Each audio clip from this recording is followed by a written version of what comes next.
Ao anatin'izay tontolo politika izay hatrany nisy ny fivoriana tsy ara-potoana izay notanterahan'ny filoham-panjakana ao anatin'ny troikan'ny Sadc ny faran'ny herinandro lasa teo. Voaresaka manokana tao anatin'izany moa ny tranga eto Madagasikara.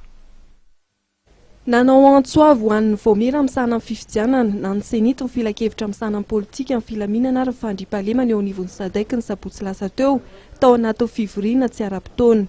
Nangataka ny anaovan'ny senito lahara-pahamehana ny tety antom-pifidianana vaovao ny filoham-panjakana ao anatin'ity troikan'ny Sadc ity.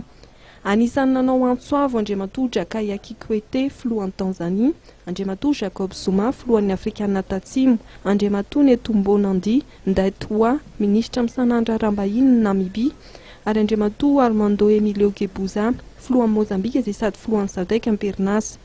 Anisan'ny natrika io fivoriana ihany koa andriamatoa Thomas Salomao izay sekretera mpanatanteraky ny Sadc. Tsy nanome ny karazam-pifidianana ho tanterahana kosa nefa ny troikan'ny Sadc. Anisan'ny zava-dehibe ny soritan'ny troikan'ny Sadc ny fiverenan'i Madagasikara amin'ny rafitra manaraka ny ara-dalàna ary ny tokony hamaritana tety antom-pifidianana vaovao. Ny mikasika amin'ny feonany eo amin'ny filohan'ny tetezamita andriamatoa Andry Rajoelina sy ny filohan'ny Tanzaniana andriamatoa Jakaya dia anisan'ny noresaaina tao anaty fivoriana tsy ara-potoana nataon'ny troikan'ny Sadc ny sabotsy lasa teo.